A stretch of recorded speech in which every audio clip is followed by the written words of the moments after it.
बैसाख के महीने में माँ छिपरा के पावन तट पर बैठकर श्री महाकालेश्वर भगवान के पावन चरणों का दर्शन कर कर, माता हरसिद्धि का दर्शन पाकर, चिंतामन गणेश काल भैरव का दर्शन पाकर आप और हमने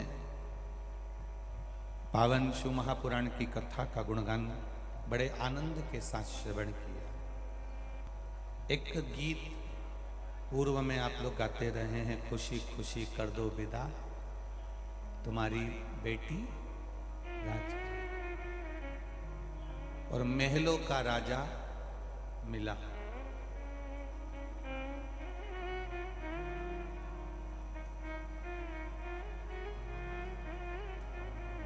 ये आत्मा और परमात्मा का भी मंगल विवाह 7 दिन की कथा में 7 भावर के साथ हुआ है और महादेव इसका वर हुआ है।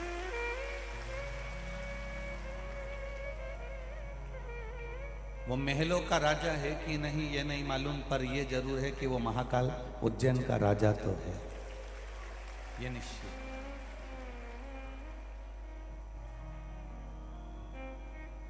दुनिया को सब कुछ दे दिया उसने, संपूर्ण विश्व को उसने सब कुछ दिया। पूरी दुनिया रिसर्च करती रहती है शंकर भगवान के शिवलिंग का। पूरी दुनिया रिसर्च करती रहती है भगवान शंकर के मात्र शिवलिंग का, कि शिवलिंग में ऐसा है क्या। आज से कई वर्ष तक पहले तक लोगों को इस चीज पर भी रिसर्च नहीं करा कि आखिर बेलपत्री में ऐसा है क्या। भगवान कालाधिपति महाकाल राजा की कृपा से, काशी विश्वनाथ की कृपा से, कुबेर भंडारी की कृपा से इस व्यासपीठ ने जब जनमानस को बेलपत्री का महत्व समझाया और उसको खाना सिखाया, तब कई लोगों ने, कई औषधियों ने रिसर्च करना प्रारंभ करा कि आखिर बेलपत्री से sugar, BP, thyroid, blood pressure ये सब नॉर्मल कैसे होते जा रहा है। तो उन्होंने भी अपने रिसर्च सेंटर में एक बेलपत्री का रिसर्च करना प्रारंभ करा। आखिर एक फिर बीच में इस व्यासपीठ ने कहा कि रुद्राक्ष तांबे के कलश में गलाकर उसको शिवजी पर जल चढ़ाकर उसका आचमन करो। फिर रिसर्च सेंटरों ने फिर रिसर्च करना प्रारंभ करा, आखिर रुद्राक्ष में ऐसा होता क्या है कि लोगों की बीमारी ठीक हो जाती है। तब उन्होंने रिसर्च कर कर निकाला कि रुद्राक्ष में वो तत्व है कि जिससे कई रोग समाप्त हो जाते। पहले मंदिर में बेलपत्र चढ़ती थी, यहाँ बुजुर्ग माताएं भी बैठी हैं, भाई भी बैठे हैं, ग्रामीण लोग भी बैठे हैं, बच्चे बच्चे बैठे हैं, नवयुवक बच्चे, बेटा बेटी बैठे हैं, बहुएं बैठी हैं। इन सब ने देखा होगा, पहले बेलपत्र चढ़ती थी, मंदिर के पीछे सड़ती रहती थी, पड़ी रहती थी, निर्माल्य हो जाती थी, बाद में उसको विसर्जन कर दिया जाता था। आज प्रत्येक शिव मंदिर में आप बेलपत्र चढ़ाते हैं तो दूसरा व्यक्ति खड़े होकर इंतजार करता है कि ये चढ़ा कर जाएगा और मैं उसको उठा कर ले जाऊंगा और खा लूंगा। प्रत्येक शिव मंदिर, एक एक शिवालय, एक एक देवालय में, शिव के धाम में भगवान शंकर के एक आनंद के साथ बेलपत्री के महत्व को लोग जाने। शिव मंदिर जाने से फल क्या होता है उसको लोग पहचाने।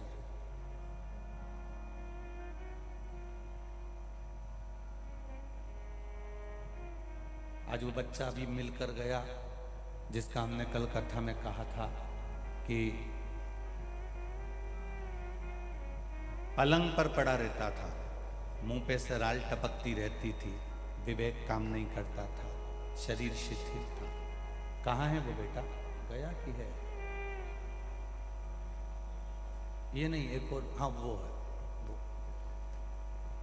वो बाबू का दर्शन आस्था चैनल वाले भी करें, जो पलंग पर दिन रात पड़ा रहता था, मुंह में सराल टपकती रहती थी, उसकी बुद्धि विवेक कुछ काम नहीं करता था। एक लोटा जल शिव को चढ़ाने का क्या फल मिला। वाणी अभी पूरी भले नहीं आई पर चलना प्रारंभ कर दिया। मुंह में से राल टपकना अपने आप धीरे धीरे बंद हो गई। विवेक ने काम करना प्रारंभ करा। ये शिवलिंग पे चढ़े हुए जल का महत्व है कि उसका फल क्या मिलता। एक पत्र जिसमें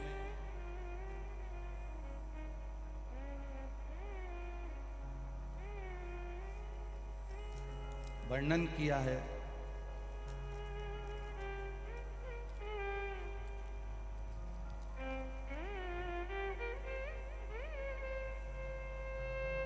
मैं हित पालीवाल, उम्र मेरी 11 वर्ष है।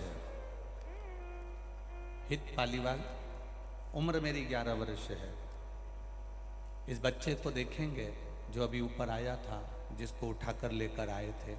ये बच्चा 10 दिन का था तब इसको निमोनिया हुआ। इंजेक्शन के लगने से ब्रेन में नस चोक हो गई। उसके बाद पैरों ने पाम में काम करना बंद कर दिया।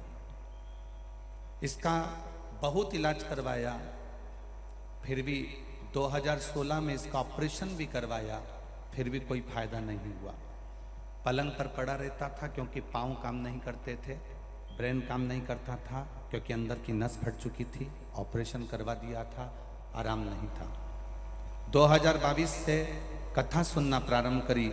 एक लोटा जल शिव जी को चढ़ाकर उस जल का आचमन इस बच्चे को कराना प्रारंभ करा। अब ये बच्चा अपने पांव पर थोड़ा खड़ा हो जाता है और ब्रेन ने भी, इसके हाथ नहीं चलते थे, हाथ उठने लगे। बेटा हाथ उठाओ। हाँ, श्री शिवाय नमस्तुभ्यम। बैठिए। धीरे धीरे 10 दिन का बच्चा था तब इसके हाथ पैर ने काम करना बंद कर दिया था, इसके ब्रेन ने काम करना बंद कर दिया था, पलंग पर पड़ा रहता था। आज 2022 में कथा सुनते सुनते इस बच्चे ने जो बल पकड़ा है, पलंग पर से उठकर आज कुर्सी पर बैठा है, थोड़ा चला है और विवेक ने काम किया। इसको शिव तत्व कहते हैं। दुनिया कितना भी इल्जाम लगाए, दुनिया कितना भी अपशब्द कहे, दुनिया कहे कि सियोर वाला महाराज व्यासपीठ पे बैठकर टोटके बताता है, अगर टोटके से किसी का भला हो रहा है तो सियोर वाला महाराज बताता है।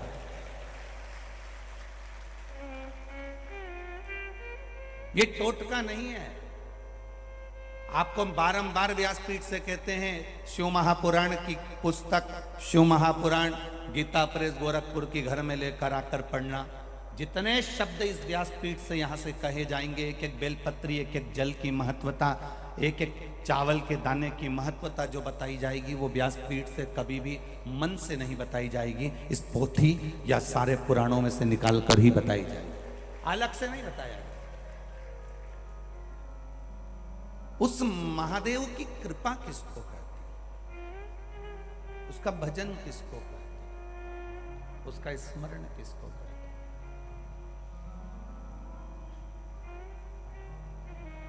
आप में कई माताएं ऐसी बैठी होंगी आपके आस पड़ोस में, जिनके 8 साल 7 साल 5 साल 4 साल 3 साल 6 साल से संतान नहीं हुई, और एक पशुपति व्रत करा और सफेद आंकड़े की जड़ बांधी और अड़ोस पड़ोस में भी संतान उत्पन्न हुई।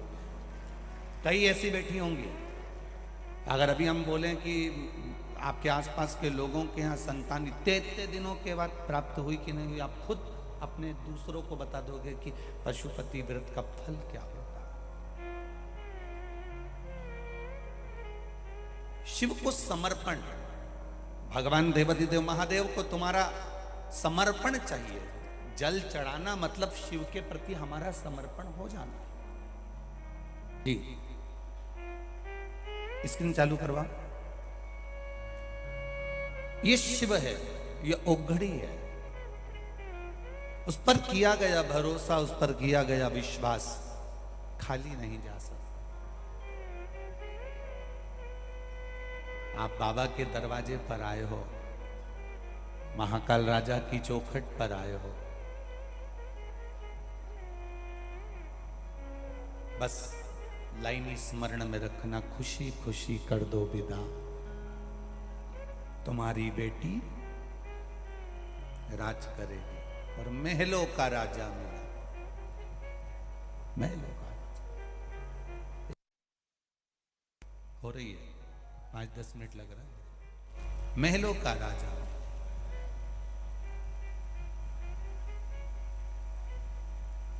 इस मन को, इस चित्त को, इस बुद्धि को, इस वृत्ति को आप देवाधिदेव महादेव के चरणों में अगर छोड़ दोगे, इस मन को भगवान के श्री चरणों में अगर आप समर्पित कर दोगे, एक बार ये चित्त, एक बार ये बुद्धि, एक बार ये मन देवाधिदेव महादेव का यदि हो गया, तो फिर हमको संसार सागर में रोना नहीं पड़ेगा, वो हाथ पकड़कर पार उतार देगा। हम उसके भरोसे पर जिए, हम उसके सहारे पर जिए। मैंने तेरे ही भरोसे बाबा, तेरे ही भरोसे हवा बिच उड़ती जावागी, बाबा डोर हटो छटीला मैं कटी जावागी, भोले मैं तेरी पतंग, शंभू मैं तेरी पतंग, हवा बिच उड़ती जावागी, बाबा डोर हटो छटीला में कटी जावागी, मैंने तेरे ही भरोसे बाबा, तेरे ही भरोसे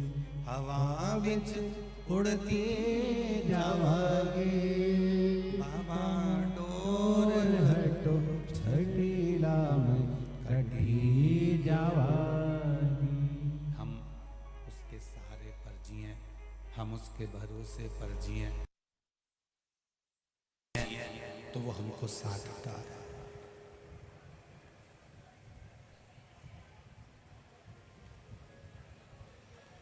कपड़ा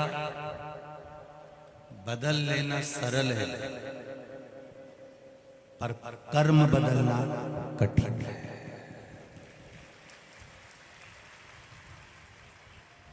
कपड़े बदलने में 1 मिनट लगता है। ये शर्ट पसंद नहीं आई, दूसरा पहन लिया, या कुर्ता पसंद नहीं आया, दूसरा पहन लिया, ये पैंट पसंद नहीं आया, दूसरा पहन लिया, ये कमीज पसंद नहीं आई, दूसरी पहन ली, ये पजामा पसंद नहीं आया, दूसरा पहन लिया, कुर्ता पसंद नहीं आया, दूसरा पहन लिया। कपड़ा बदलना सरल है, पर मनुष्य का कर्म बदलना कठिन है। कपड़ा तुरंत बदल सकते हो, पर कर्म, जब तुम भगवान का भजन करते हो, शिव के मंदिर तक जाते हो, शिव महापुराण तक पहुंचते हो, भगवान शंकर की चौखट तक पहुंचते हो, उसके चरणों में अपना शीश नवाते हो, तब जाकर तुम्हारा कर्म बदल पाता है, तब जाकर। कपड़े रोज बदलते हो, कपड़े रोज चेंज करते हो,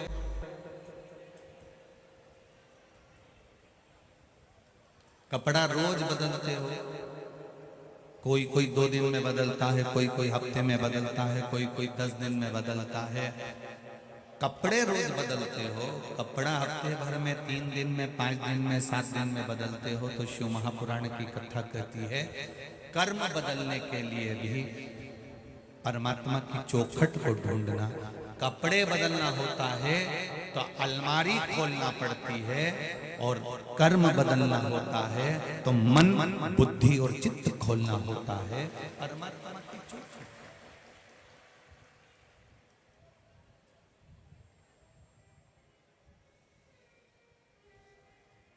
थोड़ा बदलाव जिंदगी का होना चाहिए।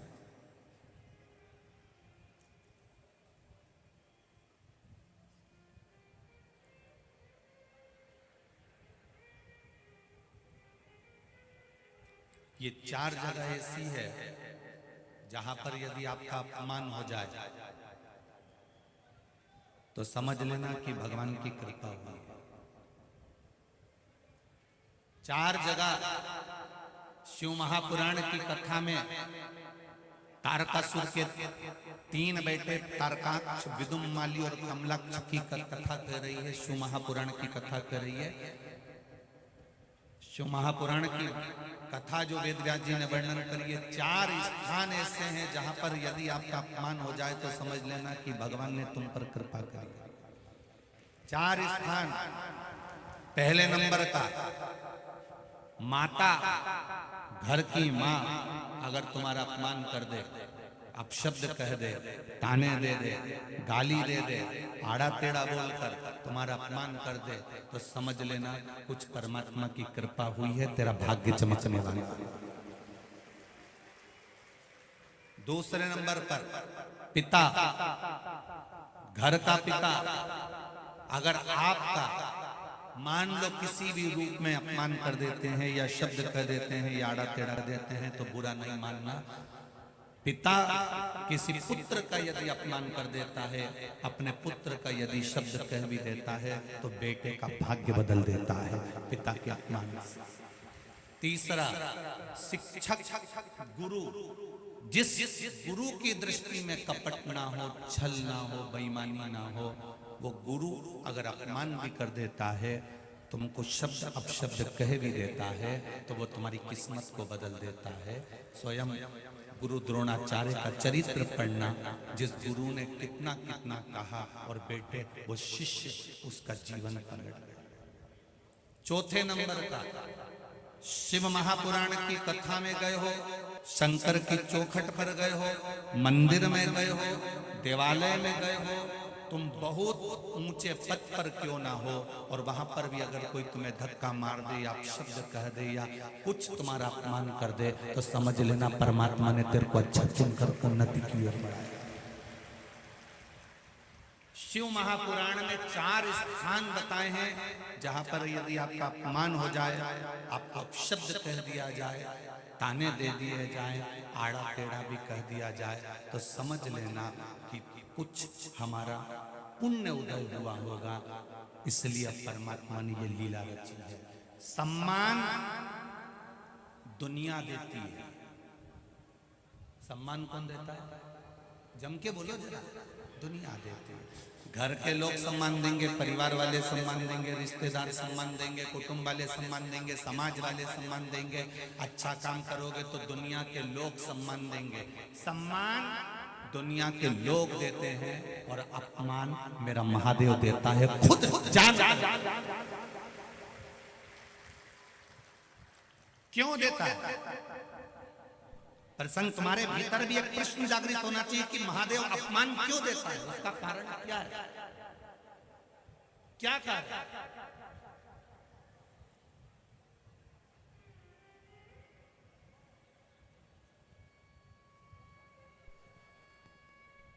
महादेव पार्वती जी से कहते हैं, पार्वती अगर मेरा अपमान नहीं हुआ होता तो मैं भी 33 कोटि देवताओं की गिनती में बैठा होता। मेरा जगह जगह अपमान हुआ, इसलिए मैं देवों का भी देव महादेव बनकर बैठा।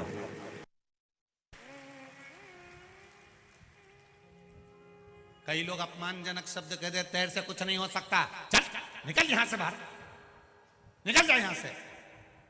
बड़ा आया दर्शन करने बैठ गया, बड़ा आया कथा सुनने बैठ गया, बड़ा आया यहां आकर बैठ गया, निकल बाहर। ये अपमान के शब्द कभी कभी महादेव निकलवाते हैं। क्यों निकलवाते हैं? जब तेरे भीतर इस अपमान से थोड़ी सी भी ज्वाला जगेगी तो तुझे लगेगा कि अब एक बार मैं भी शिव पुराण की कथा करवाऊंगा, एक बार मैं भी शंकर के मंदिर जाऊंगा। उठा रहा है, प्रकट कर रहा है। अपने 4 स्थान पर अगर शब्द अपशब्द हो जाए, 4 स्थान पर अगर कोई अपमान भी कर दे, माँ भी अपने बेटे को अपशब्द कह दे, पिता अपने बच्चे को अपशब्द कह दे, कोई सदगुरु, तुम्हारा गुरु कोई सदगुरु भी अगर अपशब्द कह दे और तुम्हारा अपमान कर दे, और शिव महापुराण की कथा हो, चाहे मेरे भोलेनाथ मेरे बाबा का धाम हो, उसकी चौखट कोई मंदिर कोई देवालय हो, चलेगा। दुनिया के सताए लोग यहाँ सीने से लगाए जाती है, दरबार में भोले बाबा के दुख दर्द मिटाए जाते हैं। तुम उसकी शरण में आ गए, तुम उसके पास आ गए, तुम उसके नजदीक में आ गए। आवाज खींचना पड़ रही, उसको देख, नजदीक में उसके करीब में आ गए, उसके पास में अगर पहुंच गए और कुछ शब्द अपशब्द भी हो गए तो उसको सोच लेना कि महादेव ने तेरे लिए कुछ अच्छा सोचा होगा, कुछ अच्छा सोचा होगा।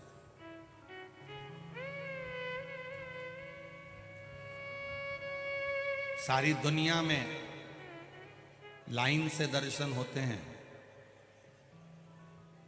पंढरपुर चले जाओ, तिरुपति चले जाओ, सांवरिया जी चले जाओ, तुम्हारी मर्जी पड़े जहाँ चले जाओ, सब जगह लाइन से दर्शन होते हैं, सब जगह लाइन से लोग पहुँचते हैं।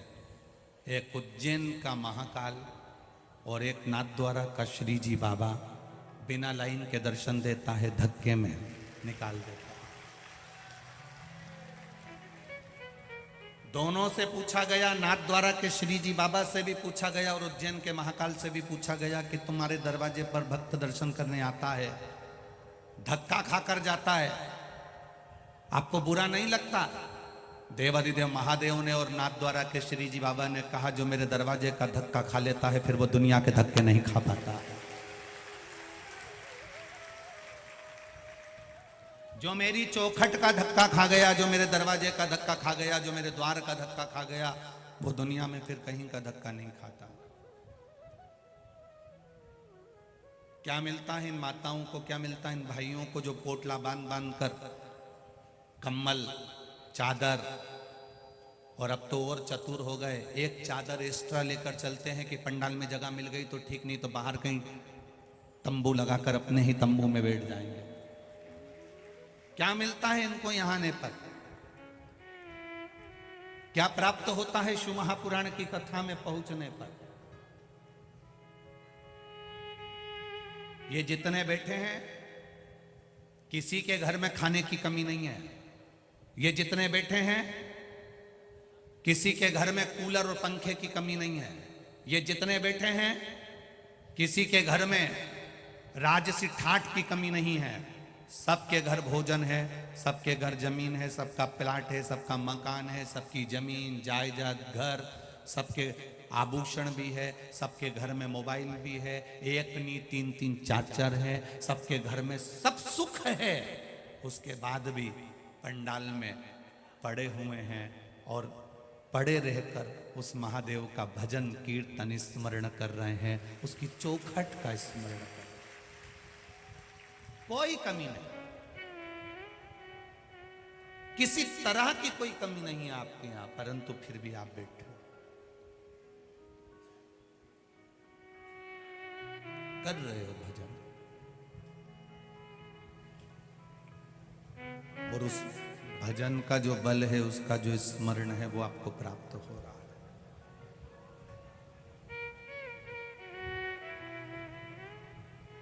शिव तत्व से प्राप्त हो रहा है।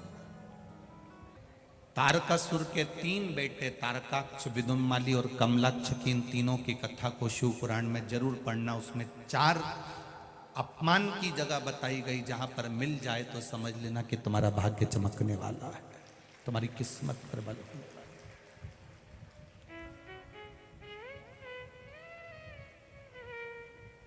मां की गाली में, मां की बद्दुआ में भी दुआ होती है, पिता की गाली में, पिता की मार में भी दुआ होती है, गुरु के अपशब्द में भी गुरु की गाली में भी, गुरु के ताने में भी दुआ होती है। और शिव पुराण हो चाहे भगवान का मंदिर हो, उसकी चौखट से जो गया, जिस रूप में गया, उसको उस फल की अनुभूति महादेव करा ही देता है। दुख नहीं करना।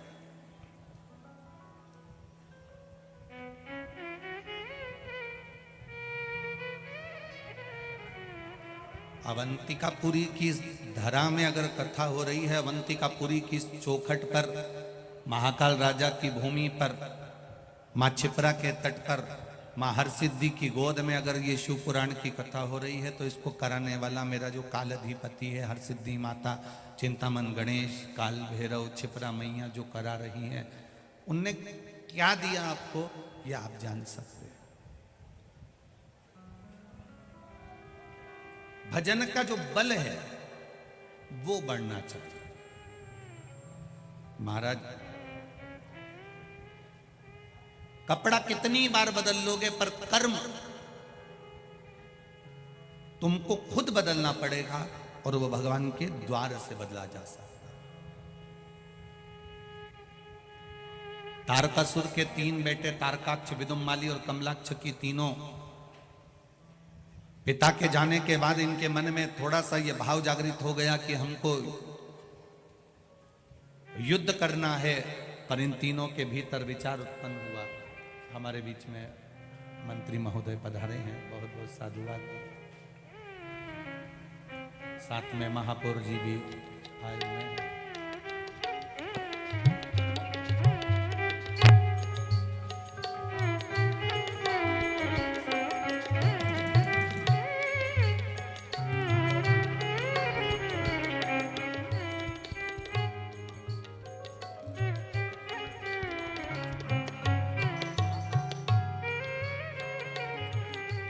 हमारे यहाँ की सभापति अध्यक्ष जी भी पधारी हुई हैं।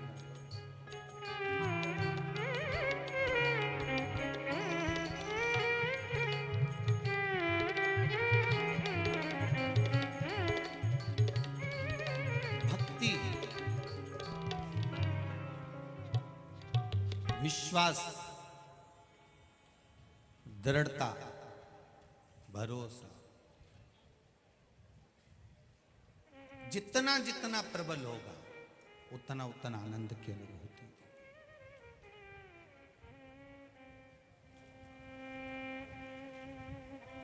जब यहां से जाओ,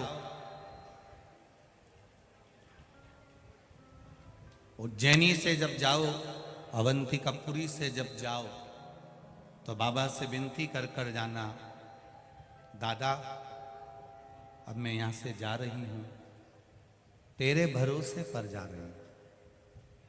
मेरा विश्वास कहता है तू इतनी खुशियां देगा, मेरी झोली भर देगा, और मैं फिर खुश होकर यहां पधारूंगी, ऐसी कृपा कर।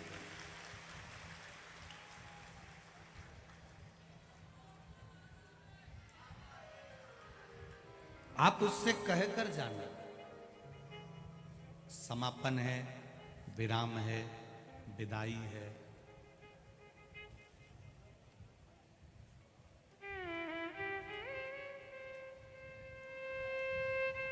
वो केतन महेश्वरी जी की यहाँ से शीला भाभी, विनोद खंडेल, वो गोविंद खंडेलवाल के यहाँ से उनकी धर्म पत्नी, ये सब लोगों की आंख में आंसू थे।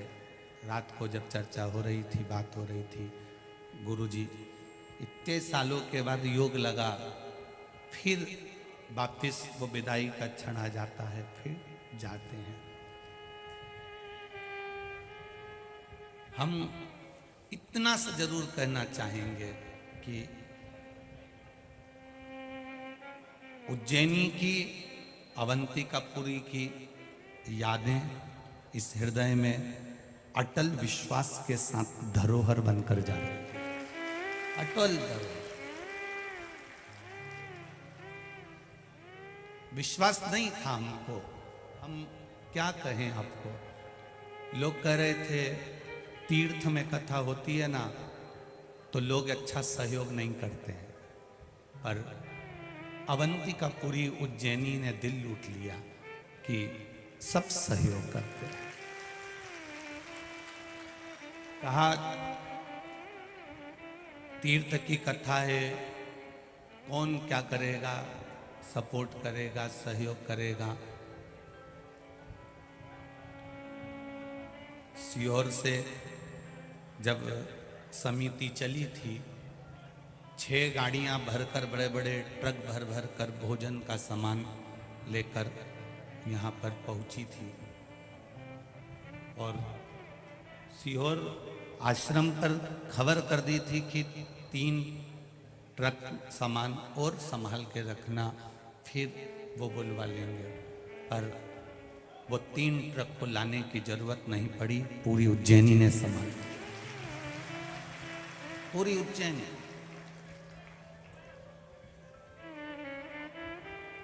चले भले जाएंगे, पर महाकाल राजा आपकी याद बहुत आई, निश्चित है। पर काल अधिपति महाकाल राजा से इतनी सी विनती है, बेटे से त्रुटि हो जाए और बेटा अगर भूल जाए तो बाप कभी मत भूलना, इस पुत्र को और इन बच्चों को, संतान को ना। बड़ी खुशी, बड़ा एक उमंग, बड़ा उत्साह, बड़ा आनंद अवंतिकापुरी में रहा है। बड़ा ये उज्जैनी में ये मंदिर के ट्रस्ट, मंदिर संभालने वाली प्रशासनिक व्यवस्थाएं तो अब चालू हुई है। पुराने समय में अगर निकालोगे तो उज्जैन महाकाल के मंदिर के ठीक पीछे से क्षिप्रा जी बहकर निकलती थी। पुराने लोगों से अगर बात करोगे और उज्जैन का इतिहास निकालोगे, अवंतिकापुरी का अगर इतिहास निकालोगे, स्कंद पुराण से अवंतिकापुरी का इतिहास निकालना, तो क्षिप्रा महाकालेश्वर मंदिर की दीवार से टच होकर बहती थी। कोई ट्रस्ट, कोई आधिकाधिक व्यवस्था उस समय पर नहीं थी। केवल पुजारी परिवार पूजा करता था।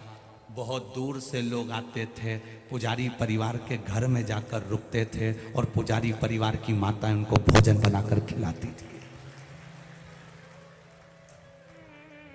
पुजारी परिवार की बहुएं, पुजारी परिवार की माताएं, उस समय कोई ट्रस्ट नहीं, कोई प्रशासन आदि नहीं, केवल महाकाल के मंदिर के पीछे से मां क्षिप्रा निकलकर बहकर जाती थी। और बहुत दूर दूर से लोग ज्योतिर्लिंग का जब दर्शन करने आते थे, कोई भवन, कोई धर्मशालाएं, कोई होटलें, ये कुछ नहीं हुआ करती थी। मंदिर का प्रांगण भी इतना बड़ा नहीं होता था, केवल मंदिर का गर्भगृह और गर्भगृह के सामने खुला ओटला होता था, जहाँ पर पुजारी धूप में बैठता था और अपने भक्तों के लिए वो मंदिर का पट खोल कर रखता था। और जब भक्तों को भूख लगती थी, पुजारी तुरंत अपना छोटी सी माला झोली उठाता, बेलपत्री उठाता, घर पहुंच जाता। धर्मपत्नी पुजारियों की कहती, आज कितने भोले आए हैं। कभी पुजारियों की धर्मपत्नी ने यह नहीं कहा कि आज कितने यजमान आए हैं। पुजारी घर की धर्मपत्नी एक शब्द कहती थी, आज कितने भोले आए हैं। और पुजारी बेलपत्री निकालकर अपनी पत्नी के हाथ में रख देता था। पत्नी गिन लेती थी कि इसमें कितनी बेलपत्री है, एक बेलपत्री में 3 पत्ती है। ऐसे अंदाजा लगाकर पत्नी उतने लोगों का भोजन तैयार कर लेती थी। पति कभी नहीं कहता था कितने लोग भोजन करेंगे। ये पुजारी परिवार था। और उस पुजारी परिवार की क्रमता, उस पुजारी परिवार की आज क्रमता यहाँ चलती चली आ रही है। उनकी पद्धति आज चलती चली आ रही है। दुनिया बदल गई हो, पर मेरा विश्वास कहता है पुजारी परिवार वही की वही आज भी आतुर रहता है समर्पण के प्रति, आज भी आतुर।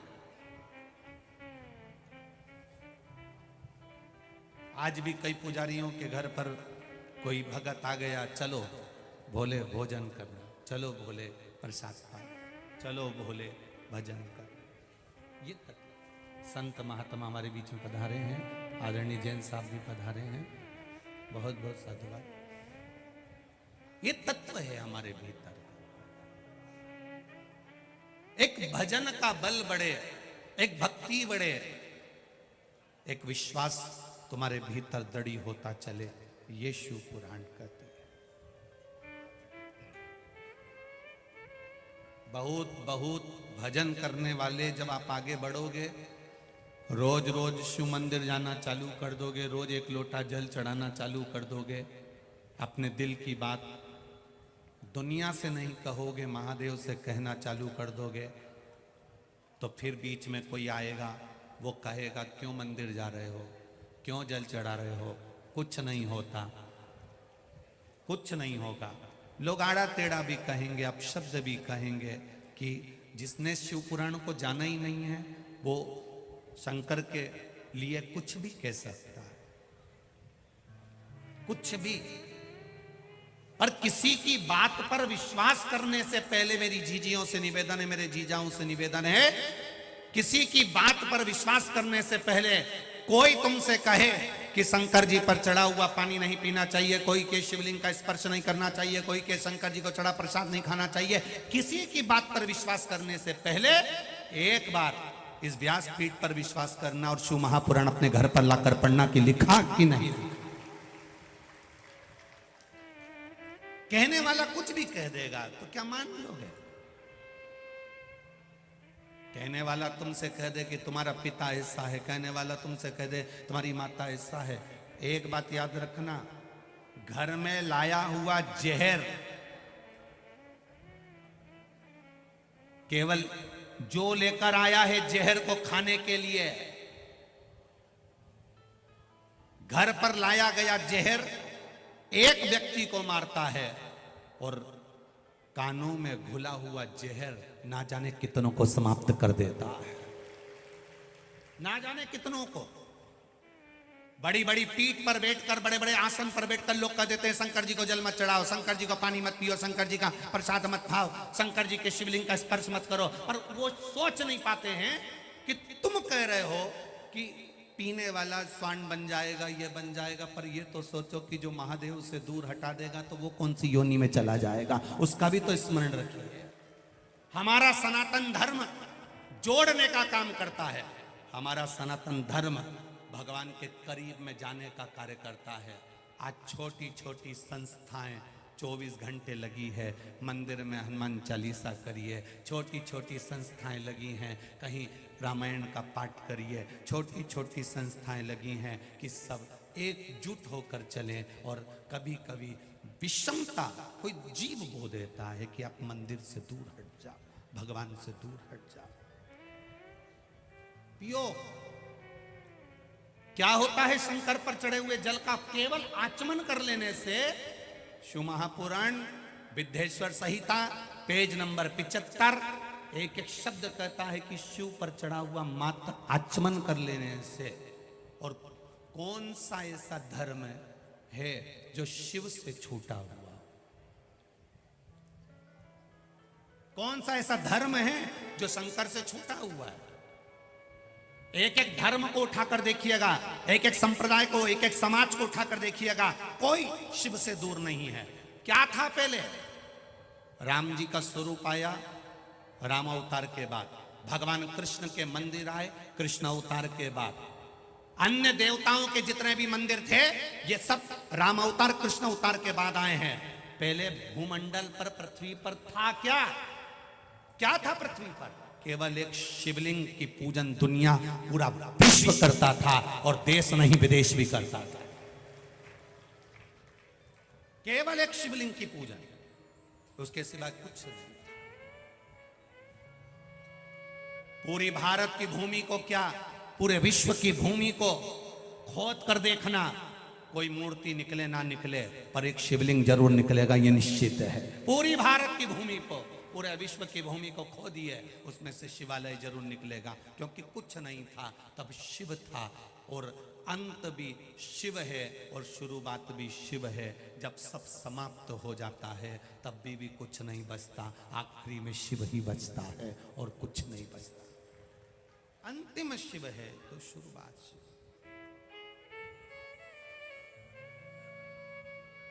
करो भजन उसका, करो स्मरण उसका, भटकना नहीं है। कोई मत सोचना कि बचपन निकल जाएगा तब भजन करूंगी, जवानी निकल जाएगी तब भजन करूंगी, अधेड़ी आएगी तब भजन करूंगी। कबीरदास जी का एक पद याद रखना, आटा पड़ो कीच में कछु ना हायो हाथ। आटा पड़ो कीच में कछु ना आयो हाथ, पीसत पीसत चबायो सो ही निभायो साथ। कबीरदास जी का ये पद याद रखना।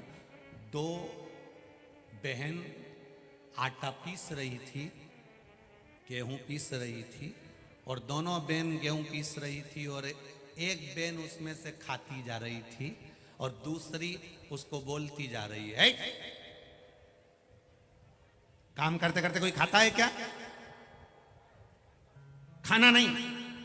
एक बहन अपना गेहूं पीस रही, दूसरी बहन अपना गेहूं पीस रही, एक मुंह में ढालती जाए, चबाती जाए और पीसती जाए, और दूसरी पीसती जाए, पीसती जाए, पीसती जाए, नी चबाए। अब दोनों का आटा तैयार हो गया, दोनों चल दी। चलते चलते दोनों जब आटा लेकर चली तो सामने कीचड़ आ गया, और कीचड़ में दोनों गिर गई और पूरा आटा का डब्बा नीचे लुढ़क गया। सारा की सारा आटा कीचड़ में चले गया। तब कबीरदास जी ने लिखा, आटो पड़ो कीच में कछु ना आयो हाथ, और पीसत पीसत जो चबायो वही गयो साथ। अर्थात कर्म करते करते, काम करते करते, पढ़ाई करते करते, दुकान चलाते चलाते, नौकरी करते करते, व्यवसाय करते करते, व्यापार करते करते, फैक्ट्रियां लगाते लगाते, तुम कर्म करते करते अगर थोड़ा थोड़ा भगवान का भजन करते हुए चलोगे तो वो साथ दे जाएगा। जिस दिन तुम सोच कर बैठे हो, अभी तो बचपन है, अभी तो जवानी है, अभी तो अधेड़ी है, अभी तो बुढ़ापा है, जो सोच कर बैठा है बाद में करूंगा, बाद में करूंगा, बाद में करूंगा, अभी जरा फ्री हो जाऊं, घर से जब बच्चे सब की नौकरी काम धंधा लग जाए तब मैं शिव पुराण सुनने जरूर जाऊंगा, और उससे पहले निपट गया काका जी तो क्या भरोसा, जीवन का क्या ठिकाना। रात को सोने से पहले भी भगवान का नाम लेकर सो। रात्रि में घबराहट हो गई, पसीना ठंडा निकल गया ना जी, सवेरे भगवान का नाम भी नहीं ले पाएगी। जितनी घर में अचार की बरनी रखी है उसका अचार रोज थोड़ा थोड़ा खा लिया करो, नहीं तो निपट जाओगे तो अचार ऊपर कैसे खाओगे। उसी तरह अचार की बरनी में रखा हुआ अचार रोज खाना चाहिए, थोड़ा थोड़ा स्वाद लेते हुए चलना चाहिए, नहीं तो फफूंद लग जाए, सड़ी जाए, बाद में दिल कितना दुखे। 2 किलो तेल डाला था, 700 रुपए का मसाला डाला था, मिर्ची भी पूरी डाली थी, ऐसा जोरदार अचार बना था, पूरे में फफूंद पड़ गई, सड़ी गया।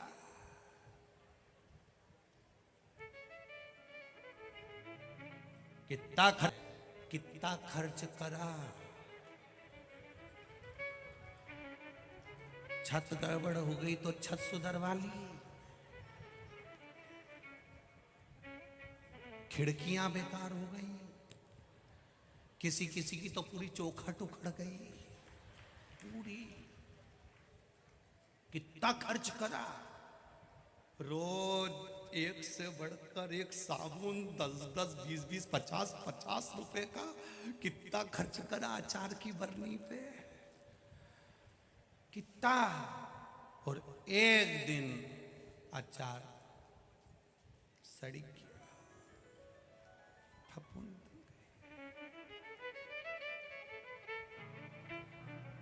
पूरी अचार की बरनी नीचे पड़ी। अब छोरा छोरी से क्यों चाट लो, जब तक अचार अच्छा था तो पोता भी गोदी में आके दादी दादी दादी दादी करे, उसकी स्मरण करे, गले से लगे। और वही अचार सड़ गया, पड़ा हुआ है, तो घर की बहुएं भी कह दे छोरा दूर हट, नहीं मैं दादी के गले लगूंगा, मैं दादी के गाल से गाल मिलाऊंगा। अब छोरा दादी के पास भी जाए तो बहू खींच कर दूर कर दे, अचार में से बदबू आने लगती है, कौन खाएगा। इसलिए जब तक अचार ताजा है, अच्छा है, इसकी जब तक अच्छा है, ताजा है, तब तक इसका प्रयोग करते रहो। थोड़ा थोड़ा राम नाम, कृष्ण नाम, शिव नाम जपते रहो, सड़ जाएगा एक दिन। बड़ा है वो, किसी काम का नहीं, किसी काम कोई नहीं खाएगा। कई लोग सोचते हैं बेकार हो गया तो मैं बर्तन वाली को दे दूंगी, घर में पोछा लगाने वाली को दे दूंगी। बर्तन वाली इतनी समझदार है, 10 घर जाती है, घाट घाट का पानी पीती है। तुम्हारे जैसे सड़े हुए अचार को तो वो नली में पटक कर चली जाती है, वो ना खाए ऐसा सामान। तुम इस अंदाजे में मत रहना कि सड़ गया बेकार हो गया तो मैं उसको दे दूंगी, कोई नहीं खाए, कोई नहीं। रात की बची हुई सब्जी सवेरे तुम्हारे घर में आए हुए मेहमानों को खिला दो, जिनको तुम खूब गिफ्ट देते हो, वो नहीं खाए तो वो काम वाली क्या खाए? कोई नहीं खाएगा, किसी काम का नहीं। अचार पड़ा है, उसको जानवर भी नहीं खाए, ये शरीर सड़ गया, बेकार हो गया, अंत में किसी काम करनी तो फिर कहा एकांत में ले जाके पटक दो, फिर ले जाकर शमशान में ले जाके पटक दिया।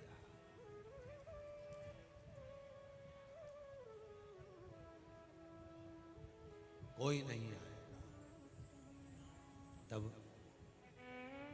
उस परमात्मा से इतनी विनती जरूर करना कि भोलेनाथ दया करना,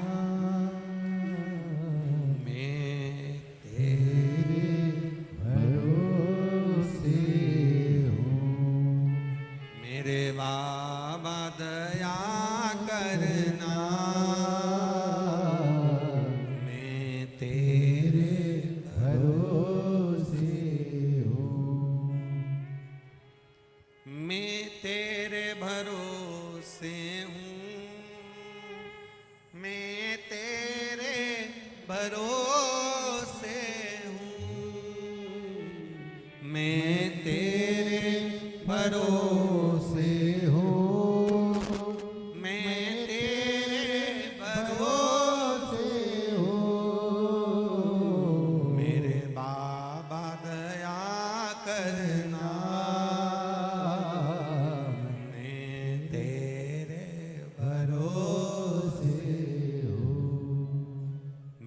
दादा दया करना, मैं तेरे भरोसे हूँ। ना घर के भरोसे हूँ, ना परिवार के भरोसे हूँ, ना घर के भरोसे हूँ, ना परिवार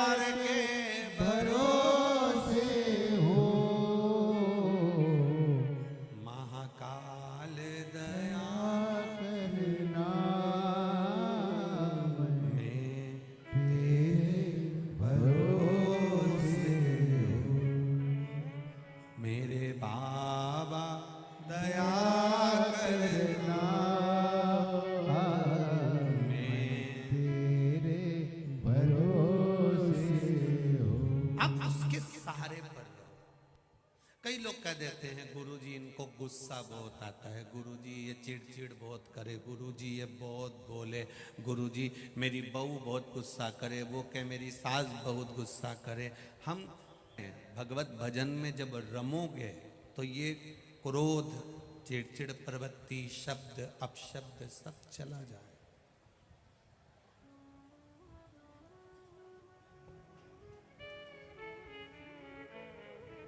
क्रोध, अहंकार, अभिमान, अभिमत्ता, अहम, मैं और मेरा, या अपशब्द, ईर्ष्या, जलन, ये पास में कब आती है? जब तक हम परमात्मा की भक्ति में नहीं रमते। और सरल भाषा में समझ लो, शक्कर डब्बे में रखी है, गुड़ डब्बे में रखा है, तो मक्खी आएगी कि नहीं आएगी? बोलो जम के, अच्छे से तो बोलो, आएगी। गुड़ खुला रखा है, डब्बे में रखा है, शक्कर डब्बे में रखी है, खुली रखी है, तो उसमें मक्खी आएगी। और वही गुड़ गैस के ऊपर कढ़ैया रख दो और कढ़ैया में गुड़ डाल दो और नीचे से गैस चालू कर दो, कितनी भी मक्खी घूमे गुड़ पे बैठेगी? बोलो जम के, नहीं बैठेगी। क्यों? क्योंकि वो अग्नि पर रखा है। गुड़ अग्नि पर रखा हुआ रहेगा तो उस पर मक्खी कभी नहीं बैठ सकती, वैसे ही रखा रहेगा तो मक्खी बैठेगी। तुम भी अगर सत्संग में बैठे रहोगे तो तुम पर अहंकार की मक्खी कभी भिन भिन नहीं करेगी। काम की मक्खी, लोभ की मक्खी, आसक्ति की मक्खी, तृष्णा की मक्खी, वासना की मक्खी, मैं और मेरे की मक्खी, ईर्ष्या की मक्खी, अहंकार की मक्खी, अभिमत्ता की मक्खी, जब तक तुम सत्संग में बैठोगे, भगवान की शरणागति में बैठोगे, तुम भगवान का दास समझकर बैठोगे, तो अहंकार की मक्खी तुम्हारे ऊपर कभी भिन भिन नहीं करेगी, ये निश्चित है। अहंकार की मक्खी, ईर्ष्या की मक्खी, लोभ की मक्खी ये तब बैठती है जब कोई को सदगुरु की शरण नहीं मिलती, भगवान का द्वार नहीं मिलता, सत्संग नहीं मिलता, तो मक्खी बैठती है। जिस व्यक्ति को अहंकार आए, जिस व्यक्ति के भीतर ईर्ष्या जागे, नफरत जागे, एक दूसरे के प्रति ईर्ष्या का भाव, जलन का भाव, अहंकार का भाव, काम का भाव, लोभ का भाव, तृष्णा का भाव जिस किसी के प्रति तुम्हें दिख जाए, समझ लेना इसके ऊपर मक्खी भी नक रही है। जब कोई तुम्हें गुस्सा करता दिखे, आड़ा टेढ़ा बोलता दिखे, तो उससे कह देना बहुत मक्खी भी नक रही तेरे ऊपर। बहुत जा, किसी सदगुरु की शरण में जा, जा महाकाल राजा की शरण में जा, थोड़ी देर उनका दास समझना, उनका नौकर समझना। जब तू दास समझेगा, नौकर समझेगा अपने आप को, तो मक्खियां भिनकना बंद हो जाएगी। वो अंबानी के यहाँ धन की कोई कमी नहीं थी। उनके बेटे की शादी हुई तो कहीं विदेश में जाकर अपनी पत्नी को घुमाता फिरता, पर वो अंबानी के छोरे को संस्कार ऐसा दिया था कि शादी के बाद मंदिर मंदिर दर्शन करते फिरे, क्योंकि हमें संस्कार देना। आज के जमाने में 2 फैक्ट्री का मालिक हो जाए, आज के जमाने में 1 फैक्ट्री का मालिक हो जाए, 2-3 गाड़ियां आगे पीछे क्या हो जाती है, व्यक्ति इतना अभिमान में फूल जाता है कि साधारण व्यक्ति को तो गिनता ही नहीं है। और वो एक एक मंदिर में डेरा डेरा जाकर प्रणाम करते फिर रहा है। कहां करोड़पति, धनपति, वैभवपति, सत्तापति।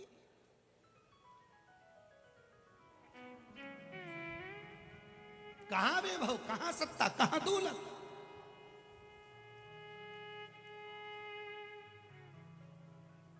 अच्छे अच्छे सूरमा भी जमीन पर पड़े मिलते हैं।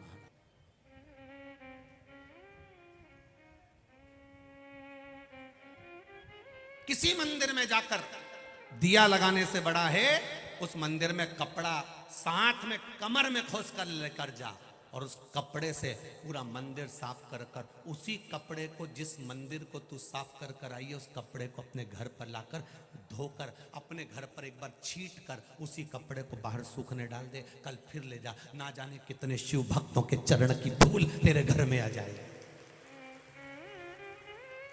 कितने शिव भक्तों के चरणों की धूल आ जाएगी। कौन किस भाव से आया है, उसका भाव क्या है, उसकी शुद्धता क्या है, उसकी निर्मलता क्या है, जरा विचार करिएगा। उसके भीतर कितना शंकर का गुणगान होगा, किस भाव से वो मंदिर में आया होगा। पानी गिरा होगा, कीचड़ मचा होगा, जब तुम अपने घर का कपड़ा ले जाकर पोछा लगाकर साफ कर कर लेकर आई और घर में ही धोया और छीट दिया, ना जाने कितनों के चरण की रज, मेरे महादेव के चरण की रज अपने घर में रोज मिल रही है। प्रतिदिन लोग कहेंगे, कई बार तो मोहल्ले के लोग भी कह देंगे, क्यों नहीं पहचानते होंगे तो कह देंगे काम वाली अच्छी है, नहीं पहचानते होंगे तो कह देंगे कब से रखा इस नौकर को, नहीं पहचानते होंगे तो कह देंगे कब से रखा इस सेवक को, नहीं पहचानते होंगे तो कह देंगे काम वाला अच्छा है, रोज झाड़ू लगाता है, रोज पोछा लगाता है। जितना जितना लोग अपशब्द कहकर जाएंगे, जितना जितना लोग तुम झाड़ू लगा दिए, पोछा लगा दिया, लोग हंसकर चले गए, ताना देकर चले गए, उसमें वो डाउन हो रहा है और तुम उन्नति की ओर बढ़ते चले जा रहे हो, तुम प्रोग्रेस की ओर बढ़ रहे। ये पत्र में इस माँ ने अपने बेटे का जो फोटो लगाया है, इसने लिखा क्या है, मेरे केवल 4 पशुपति व्रत हुए और मेरा बच्चा मुझसे कह रहा है कि एक व्रत नहीं हुआ, भगवान स्वीकार नहीं करेगा। और ये अंकपात रोड पर रहने वाली ममता विश्वकर्मा उज्जैन की कह रही है, विश्वास अपने बच्चे से कह रही है। यह मत सोचना कि खंडित हो गया। कई लोग बड़े सोच में पड़े रहते हैं। शिव महापुराण यहाँ तक कहती है, पुराना शिवलिंग है, बहुत पुराना शिवलिंग है, जहाँ पर लोग पूजन करते रहे, धीरे धीरे अगर वो खंडित भी हो गया, टुकड़े टुकड़े भी हो गए, तो भी वो शिवलिंग विसर्जन के लायक नहीं रहता, वो पूजन के लायक ही रहता। शिवलिंग को कभी खंडित नहीं माना गया है। शंकर भगवान के शिवलिंग को कभी खंडितता का भाव नहीं कहा गया। शंकर का शिवलिंग अगर 4 टुकड़े भी हो जाएगा तो वो 4 शिवलिंग के रूप में पूजा जाएगा। उसका एक एक कण भी अलग हो जाएगा तो भी वो शिवलिंग के रूप में पूजा जाएगा। शंकर कभी खंडित नहीं होता। शंकर भगवान तो वो जीवन के सुख को प्रदान करने वाला होता, उसकी खंडितता नहीं रहती। वो अजर और अमर है, उसकी खंडता नहीं है।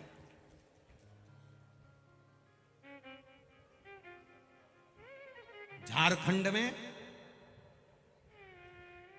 जम्मू में, गुजरात में, महाराष्ट्र में, मध्य प्रदेश में भी कई ऐसे मंदिर हैं जहां पर शंकर भगवान के छोटे छोटे टुकड़े तक हो गए हैं। बिजली महादेव निकल कर जाओ मनाली में, जिस शिवलिंग पर बिजली गिरती है और शिवलिंग पूरा टूट जाता है, विकलांग व्यक्ति मक्खन लेकर ऊपर चढ़कर धीरे धीरे लड़खड़ाता जाता है, मक्खन से शिवलिंग जोड़ देता है और वो जुड़ा। शिवलिंग कभी खंडित नहीं होता, वो अखंड है, आनंद है, उसकी खंडता नहीं, उसकी खंडितता नहीं। गुरुजी, हमारे घर में जो लड्डू गोपाल है ना, छोटे से गुरुजी, वो लड्डू गोपाल बहुत छोटे से हैं। हमारी बहू वृंदावन जा रही है, हमने उससे बड़े लड्डू गोपाल बुलवा लिए। क्यों? इनका श्रृंगार नहीं हो पाता और छोटे से लड्डू गोपाल हैं तो उनकी आंख नहीं लग पाती, उनका हम श्रृंगार नहीं कर पाते। शिव पुराण कहती है, तुम्हारे दादी के हाथ के, परदादी के हाथ के, तुम्हारे बुजुर्गों के हाथ की रकम घर आज तक संभाल के रखे हो तो फिर विश्वास भी तो रखो, भले उसकी आंख नहीं लगे पर वो तुमको आज भी निहारता है, जो छोटा सा लड्डू गोपाल तुम्हारे घर में। नागपुर के पल्लोड़ परिवार, जिनके घर में चोर ने चोरी कर ली, ठाकुर जी के मंदिर में प्रवेश कर गया, चांदी के बर्तन थे, चमकदार लड्डू गोपाल की मूर्ति थी, उसको लगा ये सोने की होगी, चोर ठाकुर जी को भी ले गया, चांदी के बर्तन भी ले गए।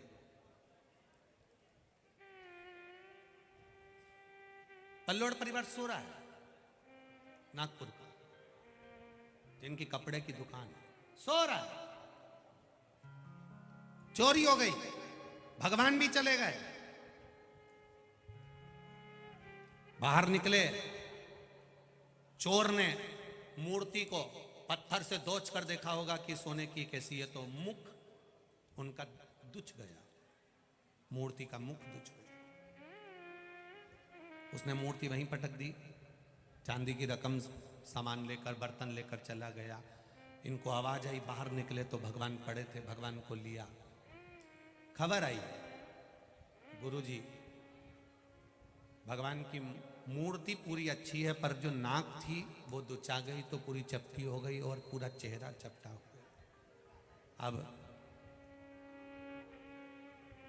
यहां किसी से पूछें तो कोई कहता है कि मूर्ति बदल दो, कोई कहता है कुछ कहता है, कोई कुछ कहता है, कोई कुछ कहता है। हमने कहा, सबने आपको क्या कहा कि मूर्ति बदल, तो फिर हमने कहा फिर हमको काहे को फोन लगाया? नहीं, आपसे पूछना चाह रहे हैं। हमने कहा हमको लगाया है तो हम तो इतना ही कहेंगे कि मूर्ति मत बदलो, क्योंकि बेटे का अगर एक्सीडेंट हो जाता है तो बेटा नहीं बदला जाता है। बेटे का हाथ टूट गया तो बेटा नहीं बदल देंगे, पांव टूट गया तो पांव नहीं बदल देंगे, अर्थात बेटे को नहीं बदला जाएगा। अगर पांव टूटा है तो पांव की हड्डी बदल दी जाए, हाथ टूटा है तो हाथ की हड्डी बदल दी जाए। अगर फेस पर पत्थर मारा है, नाक की जरूरत नहीं है, बाजार में आंखें मिलती है वो लगा दीजिए, कंकु से थोड़ा सा भगवान का होठ बना दीजिए, थोड़ी नासी का मेरे गिरिराज बाबा का तो रोज श्रृंगार होता है, ऐसा श्रृंगार अपने ठाकुर का करना प्रारंभ करो। मेरा घर का बेटा नहीं बदलाता, केवल उसके शरीर का अंग जरूर बदल सकते हैं। भगवान अगर तुम्हारे घर में थोड़े से भी अगर कुछ हुए हैं तो थोड़ा बहुत तो तुम संजो सकते हो। ये मेरा लाडला है, ये मेरा ठाकुर है, संजो।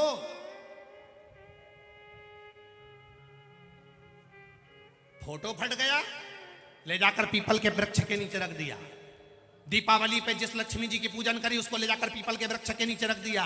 15 दिन, 20 दिन, 25 दिन, 1 महीना, 2 महीना, 4 महीना, एक बड़े बड़े शहरों में पेड़ों के नीचे फोटो, मूर्ति, मिट्टी की मूर्ति ढेर पड़ी मिलती है। मेरा उज्जैन नगर की भी माताओं से निवेदन है और सब जगह की माताओं से, जितने लोग कथा सुन रहे हैं उनसे एक ही निवेदन करना चाहूँगा, जिस शहर में रहते हो हफ्ते में एक दिन तुम्हारे मोहल्ले की माताओं को नियम बनाना चाहिए, किसी पेड़ के नीचे हमारे सनातन धर्म के फोटो और मूर्ति मिले तो उनको एक झोले में इकट्ठा कर कर एकत्रित कर कर कहीं एक स्थान पर उनको विसर्जन कर दो, या उनको माटी में ही मिलाकर उनको रख दीजिए। कोई जलाशय में, छिपरा जी में हमें विसर्जन नहीं करना है, क्योंकि हमें हमारी माँ को शुद्ध रखना।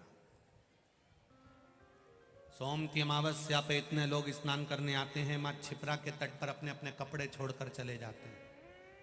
सारा अनाउंसमेंट होता है छिपरा के तट पर, ये घूम गया, वो घूम गया, ये मिल गया, वो मिल गया, सारा अनाउंसमेंट होता है। यहां से दर्शन करो, वहां से दर्शन करो। एक अनाउंसमेंट छिपरा के तट पर सोमती अमावस्या को भी होना चाहिए कि आपके कपड़े आप घाट पर छोड़कर नहीं जाओगे, वो कपड़े वापस बैग में भरकर लेकर जाइए। हमारी छिपरा शुद्ध है और शुद्ध रहना चाहिए। छोड़ गए कपड़े, वो लात में आ रहे हैं, बाद में नगर निगम बटोर रही है, कीचड़ हो रहा है, उन कपड़ों को ना जाने कितने लोग लांग कर जा रहे हैं, वो कपड़े मां छिपरा की गोद में पड़े हुए हैं।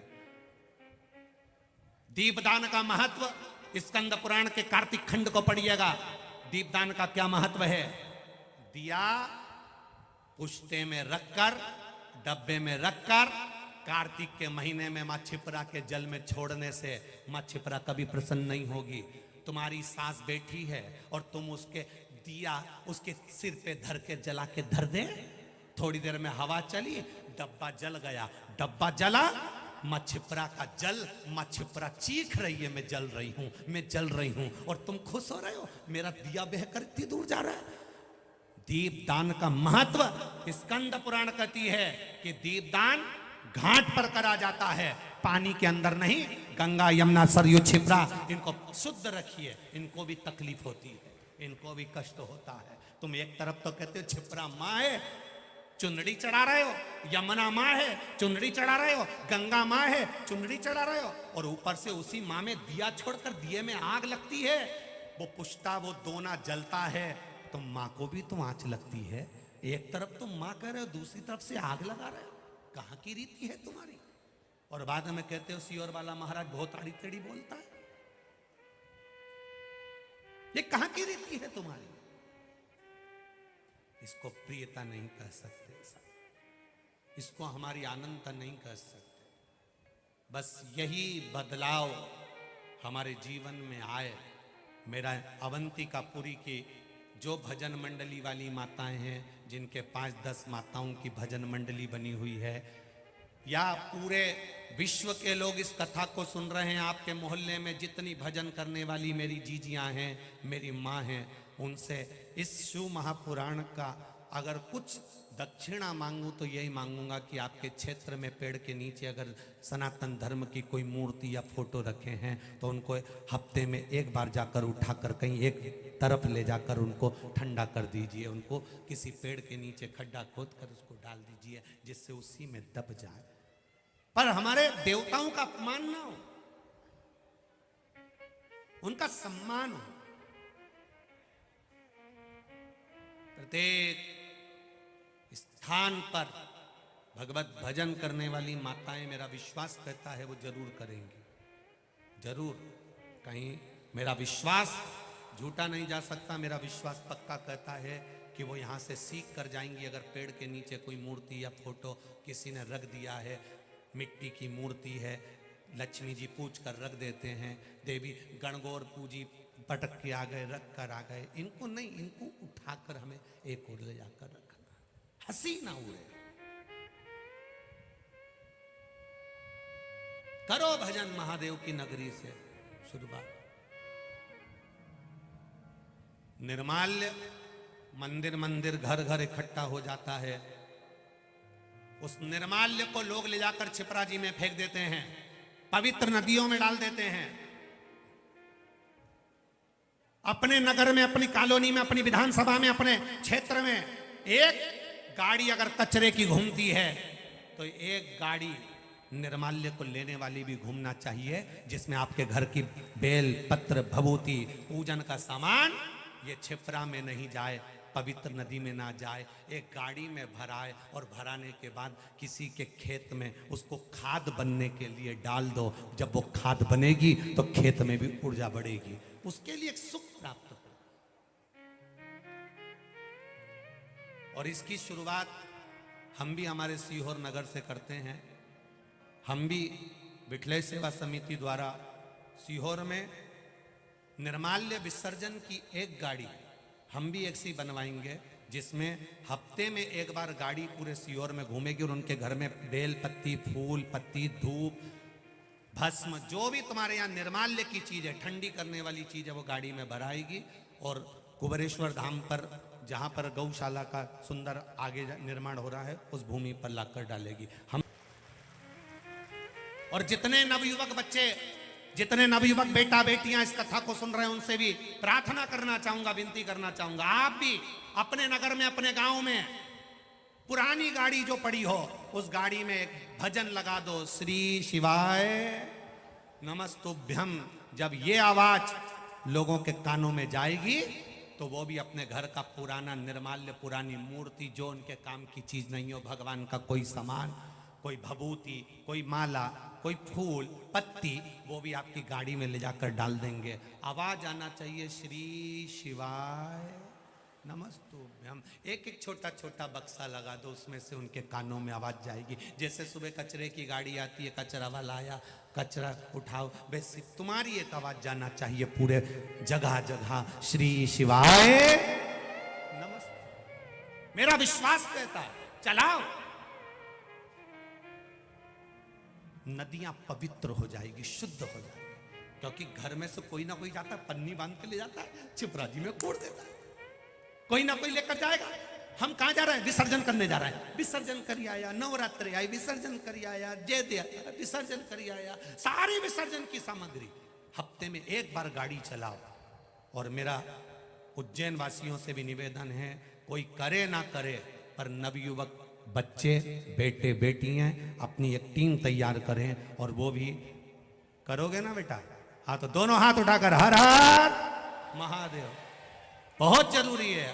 आप भी करेंगे अपने क्षेत्र में, बहुत बहुत साधुवाद है। जो जो जहां जहां से आया है अपने अपने क्षेत्र में एक, भले जो गाड़ी हो तुम्हारे पास में, छोटी हो बड़ी हो, उस पे श्री शिवाय नमस्तुभ्यम लिखो और लिख दो निर्माल्य विसर्जन सुंदर रथ, उसमें निर्माल्य विसर्जन की सामग्री रखिए और उसको एक खेत में ले जाकर इकट्ठा करिए, सूनी जगह पर ले जाकर एकत्रित करिए, खाद बनाइए और उसको पौधों में डलवाइए। महाराज, हमारी उर्वरक शक्ति बढ़ेगी और हमारा जीवन आनंदित होगा। मेरा निवेदन उज्जैन में आए हुए प्रत्येक भारत के कोने कोने से जितने भी लोग आए हैं उनसे निवेदन है, प्रयास करना। करोगे ना सब लोग? दोनों हाथ उठाकर एक बार पक्का प्रयास करना कि हम उज्जैन से कोई चीज लेकर जा रहे हैं और एक गाड़ी निर्माल्य विसर्जन की लगाएंगे जिसमें मंत्र चलता रहेगा। सबके दरवाजे पर वो आवाज जाएगी, श्री शिवाय नमस्तुभ्यम, विराजिए हर हर। और मेरा निवेदन महापौर जी से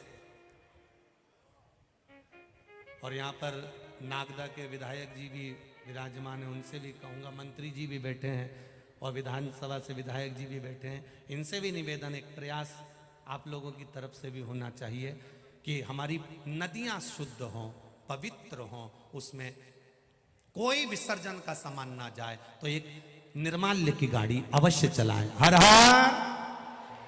और जितने भी शहरों के मंत्री हों, सांसद हों, विधायक हों, उनसे करबद्ध निवेदन है, एक निर्माल्य विसर्जन की गाड़ी जरूर लगाएं जिससे नदियां पवित्र शुद्ध हों।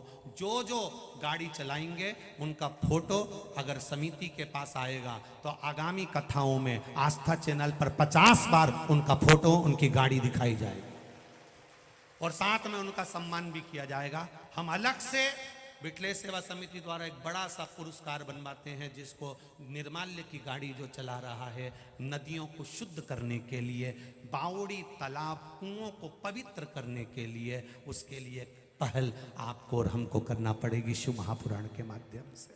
और मेरा विश्वास कहता है उज्जैन से सबसे पहला नाम आएगा और उस गाड़ी का फोटो भी आएगा, इंदौर से भी आएगा, आसपास के जितने पवित्र क्षेत्र हैं उनसे जरूर प्राप्त होगा। हर हर शिव तत्व को प्राप्त हो महाराज। शिव तारकासुर के 3 पुत्र तारकाक्ष, विदुम्माली, कमलाक्ष की, तीनों ने उपद्रव मचाया। भगवान शिव जी ने सारे देवताओं को पशु बनाया, एक जगह पर एकत्रित कर कर भगवान पशुपतिनाथ बनकर उनके प्राणों को हर। शिव जी का नाम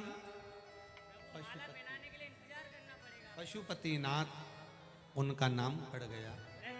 भगवान जब पशुपतिनाथ भगवान का नाम पड़ गया तब एक आनंद की अनुभूति हो गई। एक बार महात्मा जी के लिए जोरदार ताली बजाएं जो भगवान के आनंद से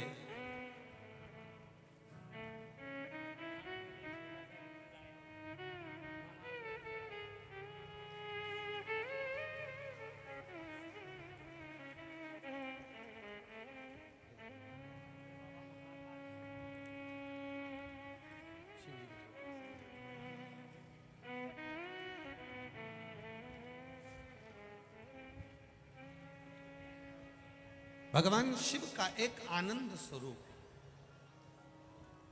तारकाक्ष, विदुम्माली, कमलाक्ष, तीनों के प्राण भगवान शिव ने हर लिया। पशुपति भगवान का नाम पड़ गया, पशुपतिनाथ के रूप में शिव जी विराजमान हो गए। पशुपति व्रत, पाशुपत्य अस्त्र, पाशुपत्य व्रत की महत्वता।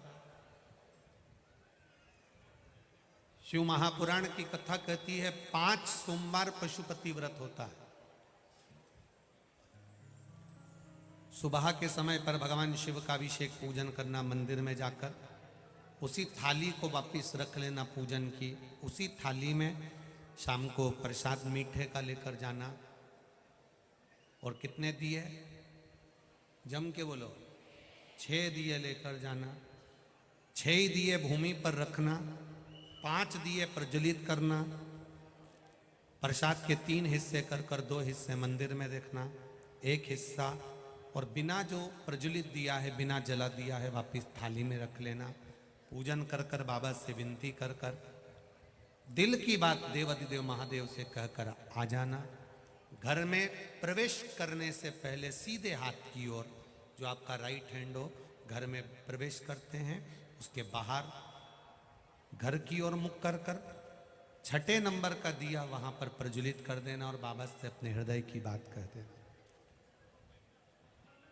5 व्रत होते हैं, बीच में कोई रजो धर्म आ गया या कहीं जाना पड़ गया या कहीं आना पड़ गया तो उस व्रत को भले छोड़ दो, अगला करना, पर करना 5 ही। एक ही मंदिर में करना। मंदिर अगर बदलेंगे तो श्रेष्ठ नहीं है। जिस मंदिर में 5 व्रत 4 व्रत करें उसी में 5वां करें।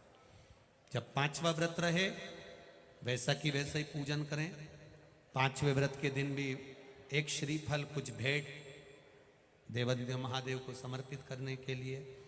108 चावल के दाने हो, मूंग के दाने हो या पुष्प की पंखड़ी हो या कोई भी 108 सामग्री शिव जी को अपने मन से कहते कहते समर्पित करें। 5 दिए फिर प्रज्वलित करें। 6ठा दिया उठाकर थाली में रख लें। प्रसाद के 2 हिस्से मंदिर में रखें, 1 हिस्सा लेकर जाएं, दरवाजे के पास में फिर वो प्रज्वलित करें। जो श्रीफल लेकर गए थे वो मंदिर में ही भगवान को भेंट के साथ समर्पित कर दें। 5वां व्रत जब पूर्ण हो तो भगवान से निवेदन करें, आज मेरे व्रत पूर्ण हो रहे हैं बाबा, दिल से जो आपसे कहा आप दिल से प्रदान करना, ऐसी कृपा करना, मेरे मन के मनोरथ पूर्ण हो। घर आइए और घर पर आकर प्रसाद किसी को बांटा नहीं जाता। जो प्रसाद का हिस्सा लेकर आए हो वो पहले आपको खाना है, उसके बाद भोजन करिए। पहले प्रसाद का हिस्सा खाओ फिर भोजन करो। भोजन में ऐसा नहीं है कि मीठा ही मीठा खाना है या फलाहारी फलाहार करना है, ऐसा भी नहीं है। आप जैसा घर में भोजन बनता है सात्विक भोजन ग्रहण करें। किसी ढोंग या प्रपंच में ना पड़ते हुए भगवान के पशुपति व्रत का स्मरण करें और दिल से बाबा से प्रार्थना करें। भगवान पशुपति के रूप में विराजमान हुए। अगला जो वर्णन आया है भगवान का सुंदर भाव में जो वर्णित किया गया, शिव कथा कर रही है। देवताओं ने राक्षसों के साथ मिलकर मंथन किया और उस मंथन में सबसे पहले अगर कोई प्रकट हो रही है तो वो गौ माता प्रकट हो रही है।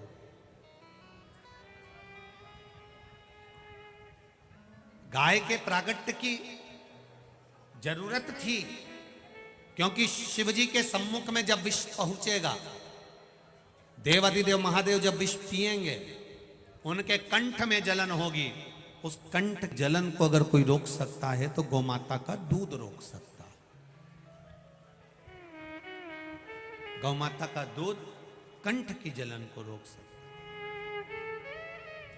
मेरे देवाधिदेव महादेव को जरूरी नहीं कि आप 1 लोटा भरकर दूध चढ़ाओ। मेरे देवाधिदेव महादेव को अगर 1 चम्मच भी अगर दूध चढ़ा रहे हो तो गौ माता का चढ़ाएं, जिससे हमारे सनातन धर्म में गौ माता की प्रधानता फिर बने और गौ माता आनंद के साथ विराजमान। थोड़ा भी चढ़ाएंगे तो गौ माता के दूध को समर्पित करें। ये केमिकल का दूध, ये डब्बों का दूध, थैली का दूध, ये दूध मेरे महादेव को समर्पित ना करें। गौशाला से बात करें या किसी के यहाँ गाय हो, वहां से आधा लीटर दूध नहीं, 250 ग्राम दूध नहीं, 50 ग्राम भी दूध आए ना और वो मेरे देवाधिदेव महादेव को चढ़े तो उसका फल अधिक मिलता है, उसका लाभ अधिक होता है। थोड़ा मिले। हम ये नहीं कहेंगे कि तुम डब्बा भर के 5 किलो 10 किलो 20 किलो देवाधिदेव महादेव को चढ़ाओ। आप तो 1 चम्मच चढ़ाओ, पर देसी गाय का दूध शिव जी को समर्पित, एक थोड़ा सा वो दूध चढ़ाओ। बड़ी विडंबनाओं की ओर से आप और संसार के लोग गुजर रहे हैं। जिन घरों में गौ माता होती थी उन घरों में आज कुत्ते बांधे जा रहे हैं। घर से निकलते आते जाते गौ माता अपने बछड़े को दूध पिलाती थी। उसका दर्शन कर कर जब हम घर से बाहर निकलते थे तो हमारे कार्य सफल होते थे। आज के ज़माने में सुबह से उठो तो कुत्ते का मुंह देखो और सो तो कुत्ते का मुंह देखो। और किसी किसी के दरवाजे पर तो लिखा होता है सावधान अंदर कुत्ते हैं। ये भी समझ में नहीं आता कि अंदर कितने कुत्ते हैं। और ये भी तो समझ में आना चाहिए। दरवाजे पर लिख दिया सावधान अंदर कुत्ते हैं, उनको लिखना चाहिए सावधान अंदर एक ही कुत्ता है। अब समझ में नहीं आता कि कुत्ते कितने हैं अंदर।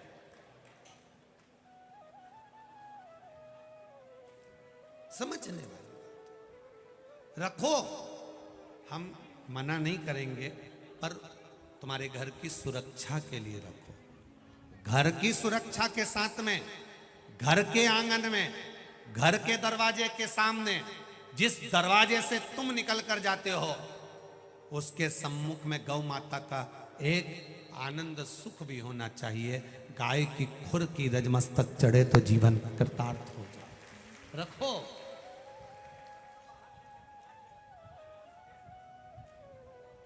रखना चाहिए।